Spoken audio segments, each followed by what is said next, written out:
Hi guys, मैं कल्याण agriculture education में आप सभी का स्वागत करता हूं। 11th एग्रीकल्चर स्टूडेंट के लिए बॉटनी का यह थर्ड लेक्चर है। जो टॉपिक है आपका सीड जर्मिनेशन। क्या है टॉपिक? सीड जर्मिनेशन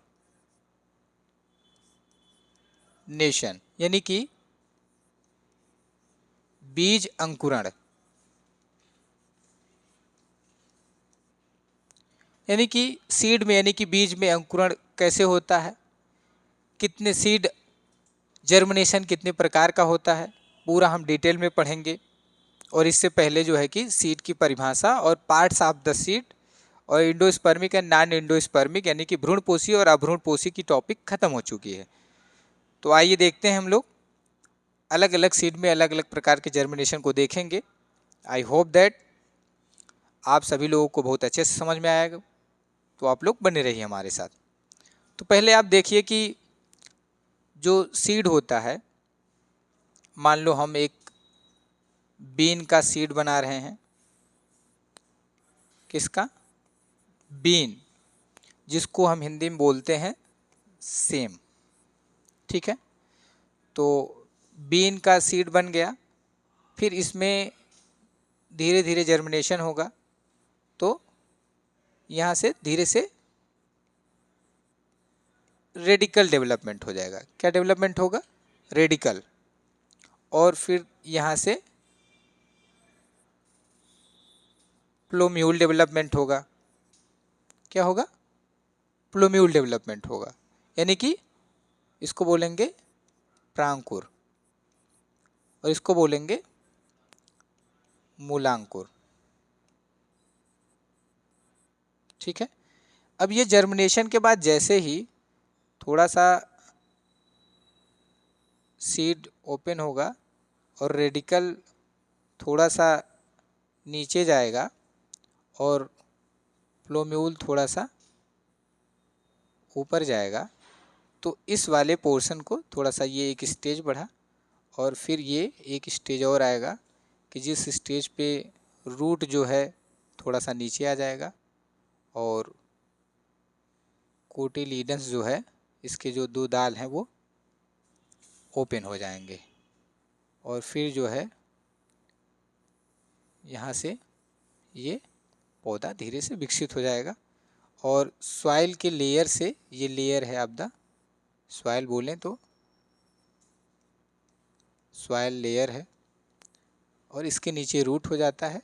तो सॉइल लेयर को अभी आप समझ जाएंगे, इसको थोड़ा सा हम इरेज कर देते हैं सॉइल लेयर पोर्शन को। तो इसमें क्या होता है कि ये कोटिलीडन्स है, यानी कि ये सेम जो होता है वो डाइकोटिलीडन है, यानी कि द्विबीजपत्र है। तो ये जो मूलांकुर होता है, यानी कि जो रेडिकल से विकसित होता है, उसको हमको नीचे वाले पोर्शन को क्या बोलते हैं? मूलांकुर। और मूलांकुर जो नीचे वाला पोर्शन होता है, इसके ऊपर ठीक जो यानी कि कोटिलीडन से लगा वाला पोर्शन होता है, उसको बोलते हैं हाइपोकोटाइल। क्या बोलते हैं? हाइपोकोटाइल। और हाइपोकोटाइल को हम हिंदी में बोलते हैं बीज पत्राधार। क्या बोलते हैं? बीज पत्राधार। ठीक है, यानी कि मूलांकुर के ऊपर वाला पोर्शन हाइपोकोटाइल यानी बीज पत्राधार होता है और ये तो कोटिलीडन है यानी कि बीज पत्र है जिसको बोलते हैं, और इंग्लिश में कोटिलीडन बोलते हैं। और कोटिलीडन के ठीक ऊपर जो पोर्शन होता है उसको इपिकोटाइल। क्या बोलते हैं? ये वाली, इस वाले पोर्शन को इपिकोटाइल। और इपिकोटाइल को बोलते हैं हिंदी में बीज पत्रोपरिक। क्या बोलते हैं? बीज पत्रोपरिक। और सबसे ऊपर वाला पोर्शन हो जाता है प्लूम्यूल यानी कि प्रांकुर। क्या हो जाता है वो? प्लूम्यूल यानी कि प्रांकुर। तो इस प्रकार से स्टेप बाय स्टेप देखिए जर्मिनेशन होता रह रहा है और पौधों के भाग विकसित हो रहे हैं। ठीक है, तो इस फिगर से आपको मैं स्पष्ट कर देना चाहता हूं। अभी विथ फिगर आपको हम जर्मिनेशन दिखाएंगे, तो पहले इसको समझने का प्रयास करिए कि जर्मिनेशन होता है या सीड होता है, और बीन जो है वो कोटिलीडन है, क्या डाइकोटिलीडन है।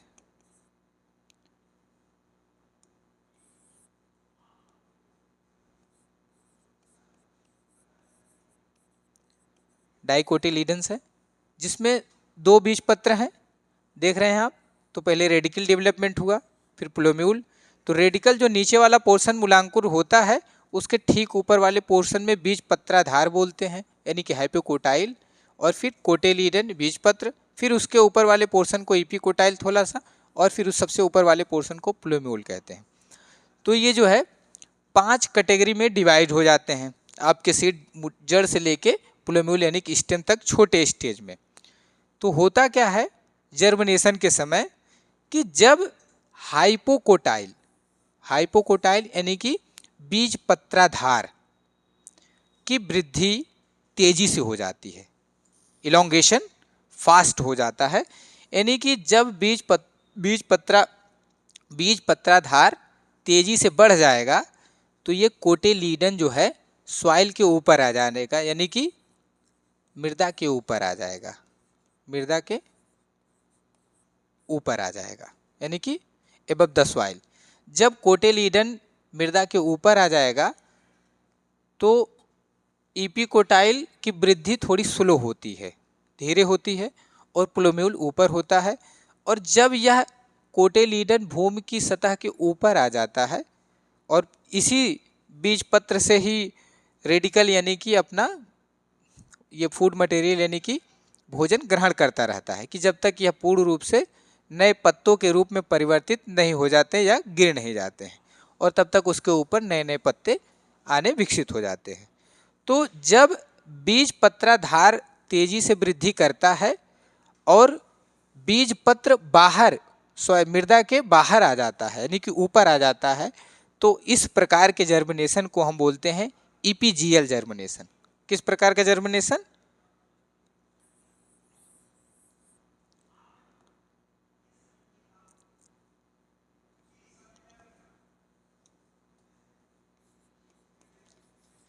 Epigeal germination.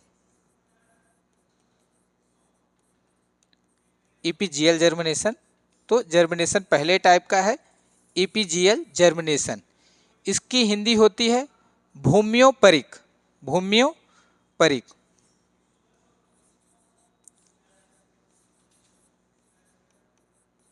भूम्योपरिक यानी कि भूम्योपरिक का मतलब भूमि के ऊपर, जब कोटिलीडन यानी कि सीड जो है कोटिलीडन के रूप में भूमि के ऊपरी सतह पे आ जाए। आएगा कैसे? जब बीज पत्राधार यानी कि हाइपोकोटाइल जो है कि तेजी से वृद्धि करता है और कोटिलीडन यानी कि बीज पत्र बाहर आ जाता है। तो इस प्रकार के जर्मिनेशन को हम क्या कहते हैं? ईपीजीएल जर्मिनेशन, यानी कि भूम्योपरिक, यानी भूमि के ऊपर जर्मिनेशन। तो इसमें जो हम डाइकोटिलीडन वाले और सीड हैं, डाइकोटिलीडन मतलब द्विबीजपत्रिक, तो उसमें एक होता है नॉन इंडोस्पर्मिक और दूसरा होता है इंडोस्पर्मिक, जिसमें भ्रूण होता है, यानी भ्रूण पोष होता है, उसको हम लोग बोलते हैं इंडोस्पर्मिक, और जिसमें भ्रूण नहीं होता है उसको नॉन इंडोस्पर्मिक। तो ये जो हमने कहा कि ये डाइकोटिलीडन हमारा है, बीन जो है, देखिए डाइकोटिलीडन्स में दो हो जाते हैं। एक होता है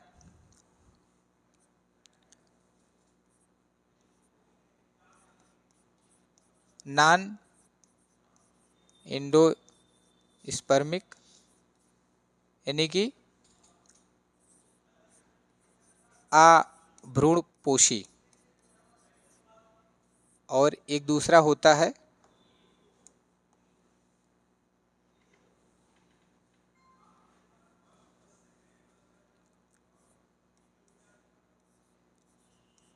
इंडोस्पर्मिक यानी कि भ्रूणपोषी।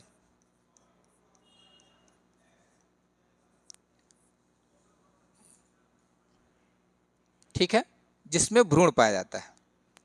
तो इसमें देखिए अभ्रूणपोषी में आपका बीन जो है एक पहले एग्जाम्पल के रूप में आता है, बीन जिसमें द्विबीजपत्र होते हैं, डाइकोटिलीडन होता है और उसके जर्मिनेशन के समय बीजपत्र मृदा के बाहर आ जाते हैं, यानी कि इसमें ईपीजीएल जर्मिनेशन होता है। ठीक इसी प्रकार से इंडोस्पर्म में भ्रूणपोषी में कास्टर आता है। क्या आता है? कास्टर। कास्टर मतलब रेडी यानी कि अरंडी। इसमें भी जर्मिनेशन ईपीजीएल होता है। इसमें भी जो कोटेलीडन इसके होते हैं वह भूमि के ऊपरी सतह पे आ जाते हैं। यानी कि नॉन इंडोस्पर्मिक और इंडोस्पर्मिक दोनों प्रकार के कोटेलीडन में ईपीजीएल जर्मिनेशन होता है। ठीक है, कुछ नॉन इंडोस्पर्मिक होते हैं जिसमें हाइपोजीएल जर्मिनेशन होता है, जैसे ग्राम। यानी कि जो चना है वो नॉन इंडोस्पर्मिक है, इससे पहले हम लोग सीड को बताए थे नॉन इंडोस्पर्मिक है, लेकिन जर्मिनेशन उसमें हाइपोजीएल होता है। हाइपोजीएल क्या होता है अभी बता रहे हैं आपको। ठीक है, तो हमारे पास दो एग्जाम्पल हमने आपको दिया कि नॉन इंडोस्पर्मिक बीन में और इंडोस्पर्मिक कास्टर में दोनों में जो जर्मिनेशन होता है वो ईपीजीएल टाइप का जर्मिनेशन होता है।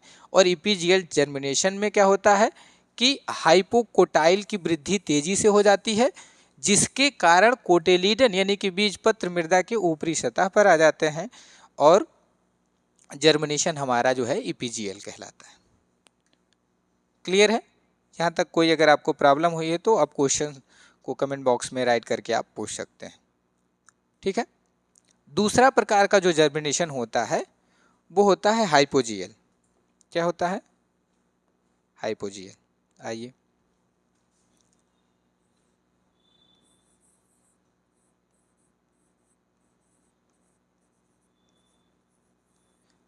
हाइपोजीएल यानी कि अधोभूमिक।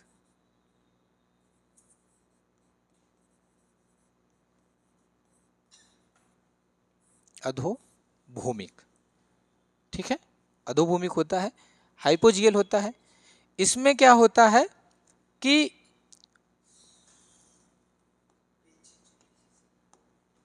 ये दूसरा हमारा हाइपोजीएल यानी कि अधोभूमिक होता है। इसमें क्या होता है कि हाइपोकोटाइल यानी कि बीज पत्राधार की वृद्धि स्लो होती है तथा इपिकोटाइल यानी कि बीज पत्रोपरिक की वृद्धि तेजी से होती है।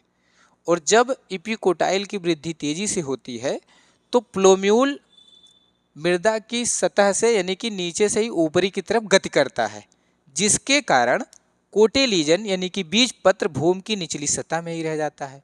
और जब कोटेलीडन भूमि की निचली सतह में रह जाता है और इपिकोटाइल तेज वृद्धि करता है और प्लोम्यूल तेजी से आगे वृद्धि करता है, तो इस प्रकार के जर्मिनेशन को हम हाइपोजीएल जर्मिनेशन कहते हैं। यानी कि अधोभूमिक यानी कि आधा भूमि में रहे, यानी कि सीड जो है वो भूमि में ही रहे और इपिकोटाइल की वृद्धि होने से प्लोम्यूल तेजी से वृद्धि करता है। इस प्रकार के जर्मिनेशन को हम लोग हाइपोजीएल जर्मिनेशन कहते हैं। इसके एग्जाम्पल में डाइकोटिलीडन्स और मोनोकोटिलीडन्स दोनों आते हैं, यानी कि द्विबीजपत्री और एक बीजपत्री दोनों आते हैं। द्विबीजपत्री में हमने कहा था आपको कि ग्राम, जब ग्राम यानी कि चने में जर्मिनेशन होता है तो सीड भूमि के मृदा के नीचे ही रह जाता है, लेकिन यह क्या है? डाइकोटिलीडन है। इस प्रकार के जर्मिनेशन को हाइपोजीएल जर्मिनेशन कहते हैं। तथा मेज वह मोनोकोटिलीडन की कैटेगरी में आता है। ये तो डाइकोटिलीडन था, यहाँ मोनोकोटिलीडन कर ले रहे हैं हम।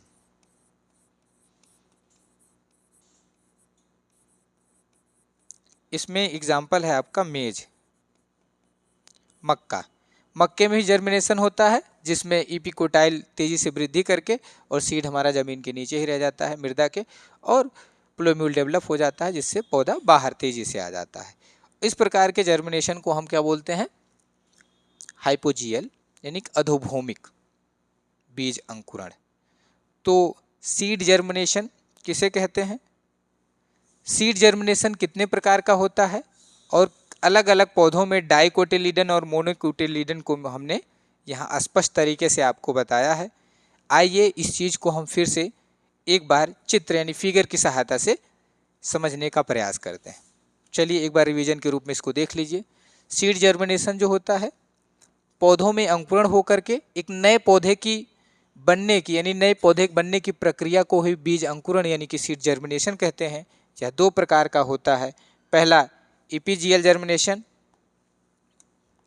इपीजियल जर्मिनेशन यानी कि भूम्योपरिक यानी कि भूमि के ऊपर कोटिलीडन आ जाता है। हाइपोकोटाइल की वृद्धि तेजी से होने के कारण कोटिलीडन भूमि के ऊपरी सतह पे आ जाता है। इस प्रकार के जर्मिनेशन को हम इपीजियल जर्मिनेशन कहते हैं। यह डाइकोटिलीडन्स में इंडोस्पर्मिक और नॉन इंडोस्पर्मिक दोनों में पाया जाता है। इंडोस्पर्मिक यानी कि अभ्रूणपोषी में बीन आपका आ जाता है और इंडोस्पर्मिक भ्रूणपोषी में कास्टर यानी कि अरंडी आपका आ जाता है। इसी प्रकार से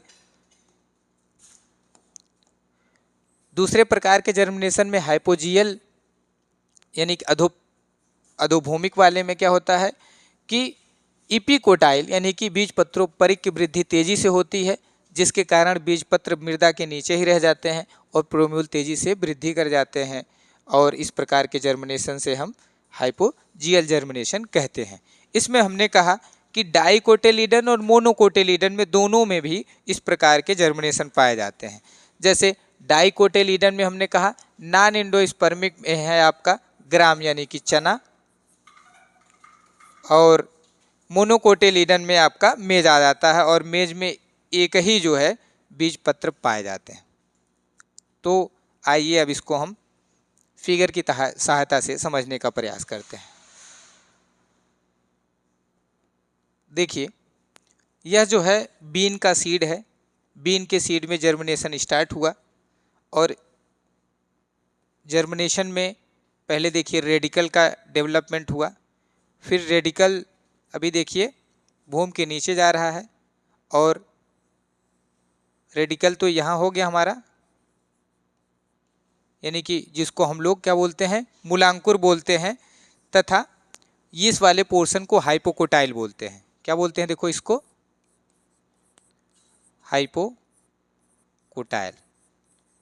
और जिसको हिंदी में हम लोग क्या बोलते हैं बीज पत्राधार। इसकी देखिए वृद्धि तेजी से हो रही है, यहां से देखिए यानी कि बीज पत्राधार।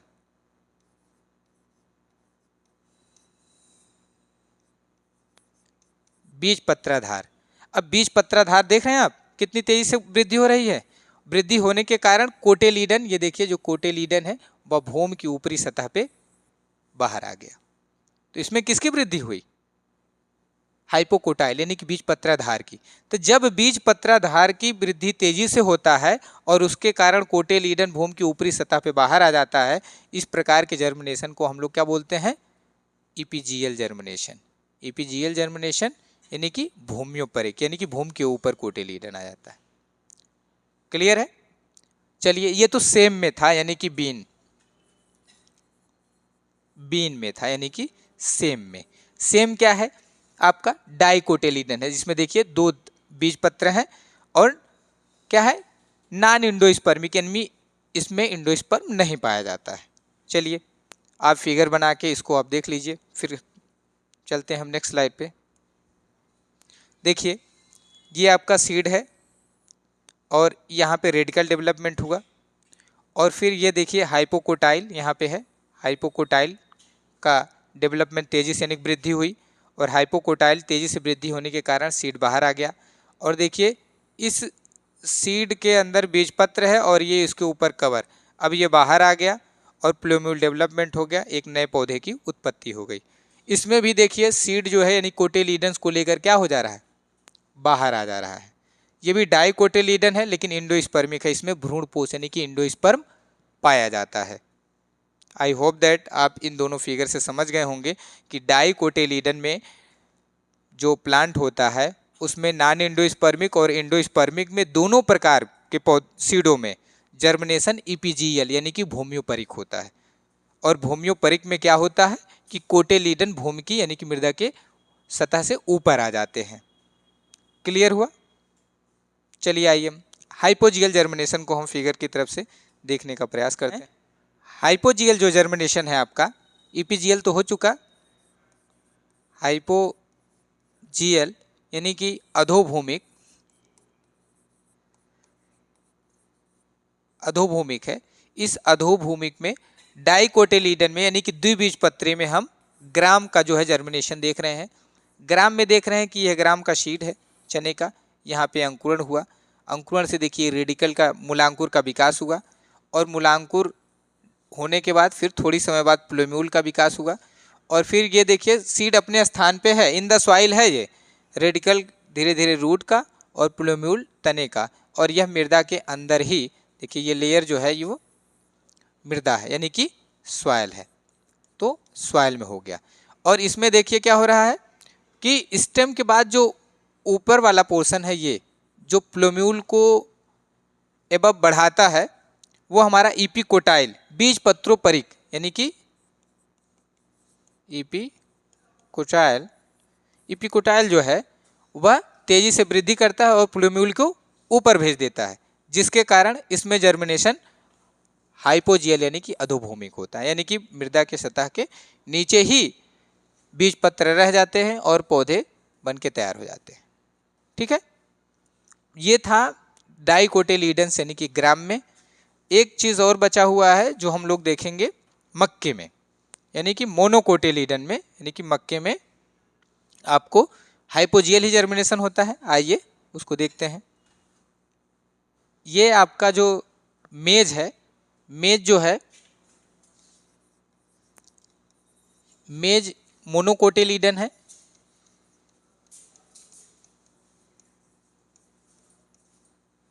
और मोनोकोटिलीडन मतलब एक बीज पत्र होता है, उसमें एक ही बीज होता है। आप देख रहे हैं ये एक बीज पत्र है, इसमें रेडिकल का डेवलपमेंट हुआ, फिर प्लूम्यूल का, और इपिकोटाइल देखिए यहाँ पे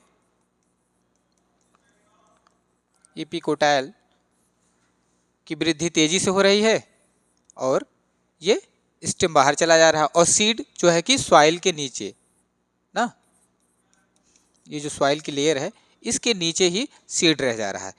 तो इस प्रकार के जर्मिनेशन को हम लोग बोलते हैं हाइपोजियल जर्मिनेशन। क्या बोलते हैं इसमें भी?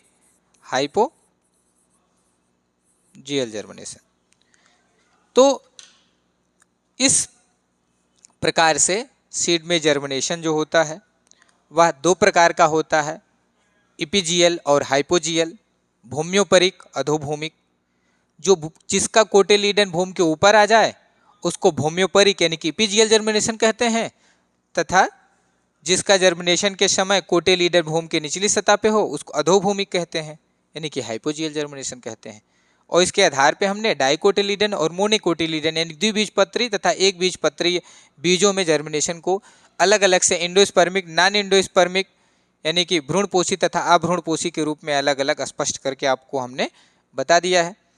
अभी भी किसी भी प्रकार की आपको इसमें डाउट हो और अस्पष्ट ना हो पाया हो कि जर्मिनेशन किसे कहते हैं तथा जर्मिनेशन कितने प्रकार का होता है, तथा एंडोस्पर्मिक और नॉन एंडोस्पर्मिक जर्मिनेशन किस प्रकार से होते हैं, किसी भी प्रकार की जो नॉट अंडरस्टैंडिंग है आपकी, वो आप क्वेश्चंस को कमेंट बॉक्स में राइट करके आप सेंड कर सकते हैं। उसका जवाब आपको स्पष्टीकरण के रूप में मिल जाएगा।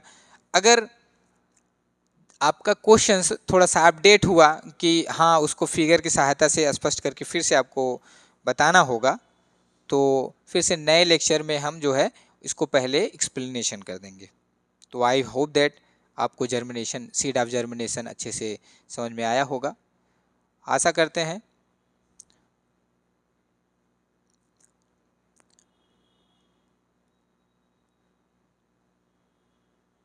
कट कर दो, हो गया। थैंक यू, छोड़ो।